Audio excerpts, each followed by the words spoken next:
Hi ಎಲ್ಲರಿಗೂ ನಮಸ್ಕಾರ. ನಿಧಿ YouTube ಚಾನಲ್ಗೆ ಎಲ್ಲರಿಗೂ ಸ್ವಾಗತ. ಇವತ್ತು ನಾನು ಅಡಿಕೆ ಮಾವಿನ ಹಣ್ಣಿನಿಂದ ಸಾಸಿವೆ ಹೇಗೆ ಮಾಡೋದು ಅಂತ ನೋಡ್ಕೊಬರೋಣ ಬನ್ನಿ. ಇದಕ್ಕೆ ನಾನು ಅಡಿಕೆ ಮಾವಿನ ಹಣ್ಣು ಅಥವಾ ಕಾಡು ಮಾವಿನ ಹಣ್ಣನ್ನು ತಗೊಂಡಿದ್ದೀನಿ. ಇದಕ್ಕೆ ಸ್ವಲ್ಪ ಎಣ್ಣೆ ಹಾಕ್ಕೊಂಡಿದ್ದೀನಿ, ಸ್ವಲ್ಪ ಸಾಸಿವೆ, 1 ಚಮಚ ಸಾಸಿವೆ ಹಾಕ್ಕೊಂಡಿದ್ದೀನಿ, ಆಮೇಲೆ 1 ಚಮಚ ಜೀರಿಗೆ ಹಾಕ್ಕೊಂಡಿದ್ದೀನಿ. ನೋಡಿ, ಚೆನ್ನಾಗಿ ಇದು ಪಟ ಪಟ ಪಟ ಪಟ ಅಂತ ಹುಡ್ಕೋಬೇಕು. ಅದೆಲ್ಲ ನೋಡಿ ಸ್ಪ್ರೆಡ್ ಆದಮೇಲೆ ಅದಕ್ಕೆ ಕರಿಬೇವು ಹಾಕ್ಕೊತಾ ಇದ್ದೀನಿ.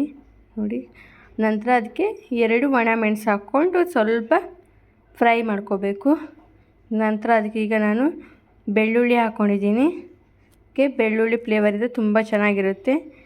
ನೋಡಿ, ಬೆಳ್ಳುಳ್ಳಿ ಚೆನ್ನಾಗೆಲ್ಲ ಫ್ರೈ ಆದಮೇಲೆ ಮಾವಿನ ಹಣ್ಣು ಹಾಕ್ಕೊಂಡಿದ್ದೀನಿ. ನೀವು ಯಾವ ಥರ ಬೇಕಾದರೂ ಮಾವಿನ ಹಣ್ಣು ಹಾಕ್ಕೋಬೋದು.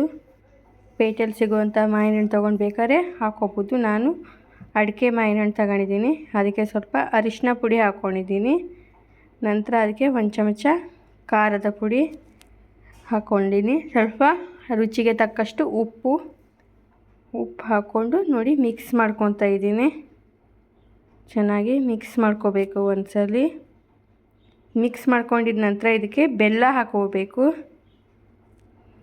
ಬೆಲ್ಲ ಹಾಕ್ಕೊಂಡ್ರೆ ತುಂಬ ಚೆನ್ನಾಗಿರುತ್ತೆ. ನೋಡಿ, ನಾನು ಇದಕ್ಕೆ ಜೋನಿ ಬೆಲ್ಲ ಹಾಕ್ತಾಯಿದ್ದೀನಿ. ನೋಡಿ ಎಷ್ಟು ಚೆನ್ನಾಗಿದೆ ಬೆಲ್ಲ.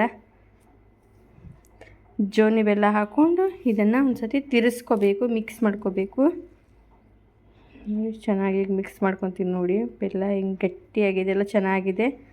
ನೋಡಿ, ಹೀಗೆ ಮಿಕ್ಸ್ ಮಾಡ್ಕೊತಾ ಇದ್ದೀನಿ. ಇದೊಂದು 5 ನಿಮಿಷ ಬಿಸಿ ಮಾಡ್ಕೋಬೇಕು. ಸ್ವಲ್ಪ ಕುದ್ದಂಗೆ ಆದಮೇಲೆ ಬಂದ್ ಮಾಡ್ಕೋಬೇಕು. ನೋಡಿ, ಕುದಿ ಬರ್ತಾ ಇದೆ.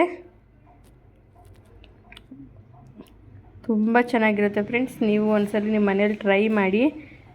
ನೋಡಿ, ಇವಾಗ ನಾನು ಗ್ಯಾಸ್ ಆಫ್ ಮಾಡ್ತಾಯಿದ್ದೀನಿ. ನೋಡಿ, ಇವಾಗ ರುಚಿಕರವಾದ ಅಡಿಕೆ ಮಾವಿನ ಹಣ್ಣು ಅಥವಾ ಕಾಡು ಮಾವಿನ ಹಣ್ಣಿನ ಸಾಸಿವೆ ಸವಿಯಲು ಸಿದ್ಧ. ನೀವು ಒಂದ್ಸಲ ನಿಮ್ಮ ಮನೇಲಿ ಟ್ರೈ ಮಾಡಿ.